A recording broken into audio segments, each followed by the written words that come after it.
Em nome do Pai, e do Filho, e do Espírito Santo. Amém. Queridos irmãos e irmãs, sejam muito bem-vindos hoje para o dia de número 146, um novo livro da Bíblia. Começamos hoje o livro de Judite. Rezemos juntos. Pai nosso que estais nos céus, santificado seja o vosso nome, venha a nós o vosso reino. Seja feita a vossa vontade, assim na terra como no céu. O pão nosso de cada dia nos dai hoje. Perdoai-nos as nossas ofensas, assim como nós perdoamos a quem nos tem ofendido. E não nos deixeis cair em tentação, mas livrai-nos do mal. Amém. Ave Maria, cheia de graça, o Senhor é convosco. Bendita sois vós entre as mulheres, e bendito é o fruto do vosso ventre, Jesus. Santa Maria, Mãe de Deus, rogai por nós, pecadores, agora e na hora de nossa morte. Amém. Glória ao Pai, ao Filho e ao Espírito Santo, como era no princípio, agora e sempre. Amém. Queridos irmãos e irmãs, sejam muito bem-vindos hoje para mais um livro da Sagrada Escritura. Começamos no dia de hoje o livro de Judite. Judite é mais uma daquelas personagens judia, que é um grande exemplo de determinação, de força e de fé. O nome Judite significa judia, significa alguém que é da religião dos judeus, do povo hebreu.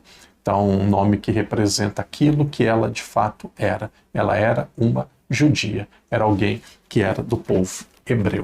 Muitos dizem assim, a Bíblia não valoriza as mulheres são excluídas. Então nós já tivemos Ruth, agora nós temos Judi, daqui a pouco nós vamos ter a rainha Esther. Então são inúmeros, nós vamos ter Esther na sequência. Então nós temos inúmeros exemplos de mulheres na Sagrada Escritura que tiveram um destaque enorme, Então aqui, no livro de Judite, também um livro muito bonito, uma mulher guerreira, uma mulher que deu a vida pelo seu povo, aqui um exemplo de coragem, Existem aqui, o padre vai ser muito sincero, existem aqui aparentemente algumas contradições no livro de Judite, algumas contradições históricas, algumas contradições talvez até geográficas. Então quando vocês lerem isso, ali no capítulo 1, versículo 11, não é para ficar pensando assim, será que eu não estou entendendo? O que será que aconteceu? Então no capítulo 1, versículo 11, por exemplo, diz assim, porém todos os habitantes da terra menosprezavam a palavra de Nabucodonosor, rei dos assírios, e não se uniram a ele para a guerra. Então Nabucodonosor, ele não foi rei dos assírios, ele foi rei da Babilônia. Então aqui é um detalhe que, então a Bíblia mente. Não, a Bíblia não mente, aqui nós temos uma imprecisão no momento que foi redigido, no momento que foi transcrito o texto, aqui muito tempo depois daquilo que aconteceu. Talvez tenha algum biblista, alguma pessoa que possa até explicar nos comentários com mais detalhes, mas para mim aqui existem algumas imprecisões que nós precisamos encontrar uma explicação. Então aqui nós temos uma delas. Nabucodonosor não foi rei dos assírios, ele foi rei da Babilônia. Então o texto começa contando que na época de Nabucodonosor, aqui nós vamos ouvir sempre esse nome na Bíblia. Eu imagino o drama aí dos leitores, das pessoas que precisam fazer a leitura na missa, encontram esse nome, da Nabucodonosor. A pessoa treina e chega na hora dá errado. Então, a minha sugestão é a mesma sugestão que eu dou para mim mesmo. Quando tem que falar esse nome, dá uma segurada ali de 1 segundo e aí fala. Tem que falar direto, fala rápido na sequência, a chance de errar é muito grande. Então, você vai falando, o nome do rei é Nabucodonosor.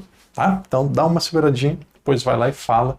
Eu fico imaginando a nossa amiga Luciana, que está fazendo a gravação para nós dos capítulos, como que deve ter passagens aí difíceis de serem lidas. Então, Nabucodonosor, que era rei da Babilônia, ele era um homem terrível, um grande adversário dos religiosos, dos judeus e de todas as pessoas do bem. Chegou um determinado momento da história, ele disse assim, eu vou avançar e destruir todos os povos vizinhos, todos aqueles que estiverem próximos do meu território, aqueles que puderem colocar algum obstáculo para o meu reinado. E aí ele queria ser adorado como se fosse ele mesmo um Deus.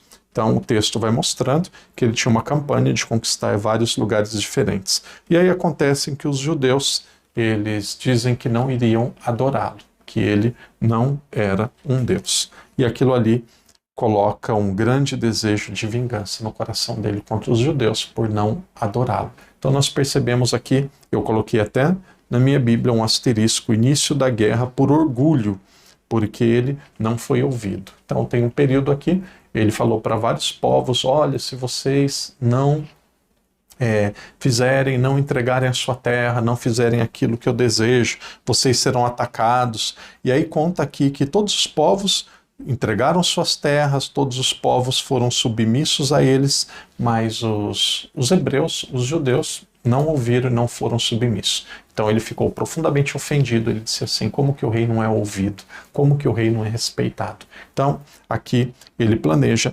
atacar Israel, ele planeja atacar a Judéia. Então, do 1º ao 3º capítulo, nós temos aqui um contexto histórico que mostra o rei Nabucodonosor querendo invadir Israel, querendo conquistar povos diferentes e mostrando que aqueles que não o adorassem, que não o tivessem como Deus, eles seriam atacados. O final do capítulo 3 ali, por exemplo, mostra que para Israel havia só um Deus, e Deus era Javé.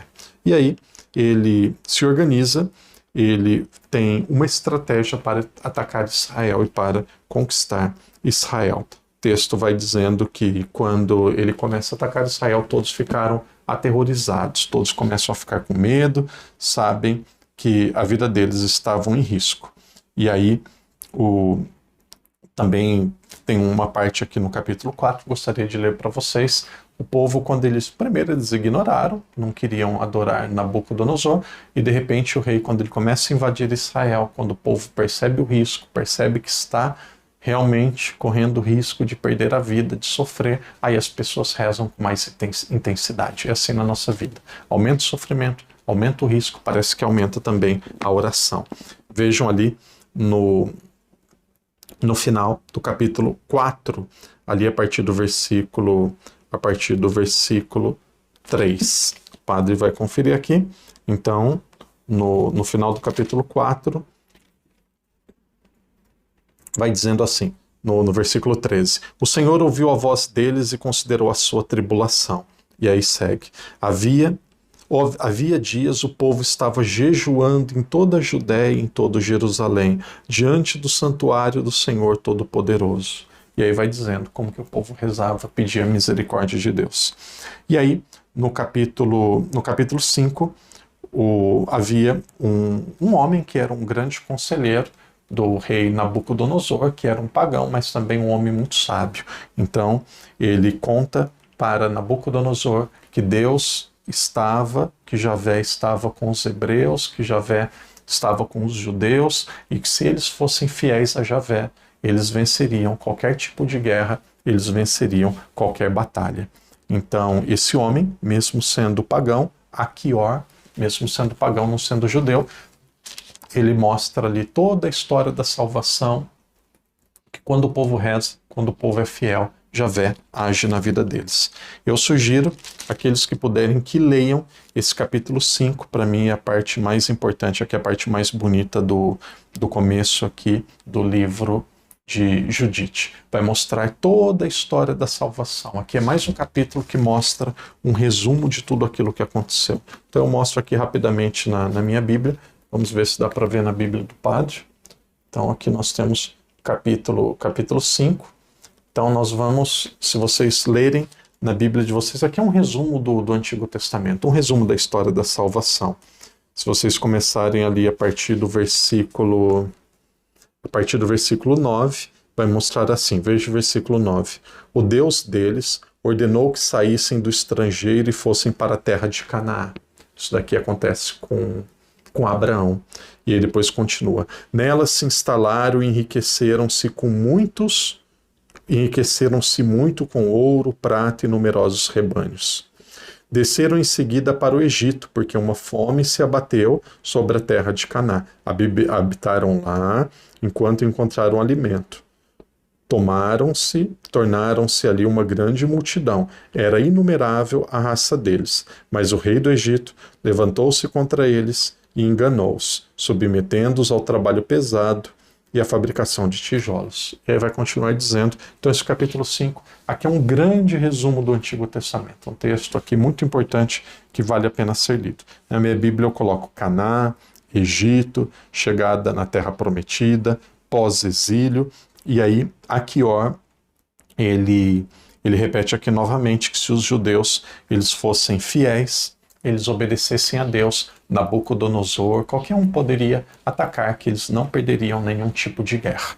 E aí Nabucodonosor, quando ele é atacado, quando ele é questionado, parece que ele fica mais furioso ainda. Olha o versículo, por exemplo, ali no versículo 2. Versículo 2 diz assim: quem, pois, és tu? Ele dizendo, quem és, pois, tu, Aquior, e os mercenários de Efraim, que profetizas entre nós como hoje e dizes para não guerrearmos contra a raça de Israel, porque o Deus deles os protegerá?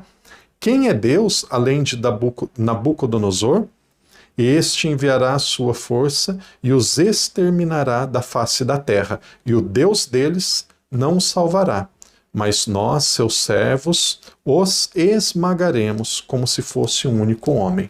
Então, e aqui aparece até na sequência zombando, eles zombam de Aquior. Aquior era um homem sábio que vivia no estrangeiro, e aqui ele diz que Nabucodonosor, qualquer um que atacasse Israel, se Israel fosse fiel, eles fossem obedientes a Deus, eles venceriam. Então aqui nós temos todo um contexto, e o conselho de Aquior, ele não é ouvido, ele não é atendido, e de repente esse Aquior, ele é entregue para os judeus, ele é entregue para Israel, levado para Israel. Então ele é acolhido bem, mesmo sendo estrangeiro, pagão, ele é acolhido e passa a ter hospedagem, passa a viver entre os judeus. Então no comecinho desse livro aqui nós temos esta realidade. Nós não vamos entrar aqui em pequenos detalhes de aparentes contradições, não é o objetivo. O objetivo é nós entendermos em linhas gerais o que está dizendo esse livro. Então nós temos Nabucodonosor, que era rei, que era o rei da Babilônia. Esse texto também não tem na Bíblia dos protestantes, como o 1º e 2º Macabeus, depois Baruque, depois Sabedoria,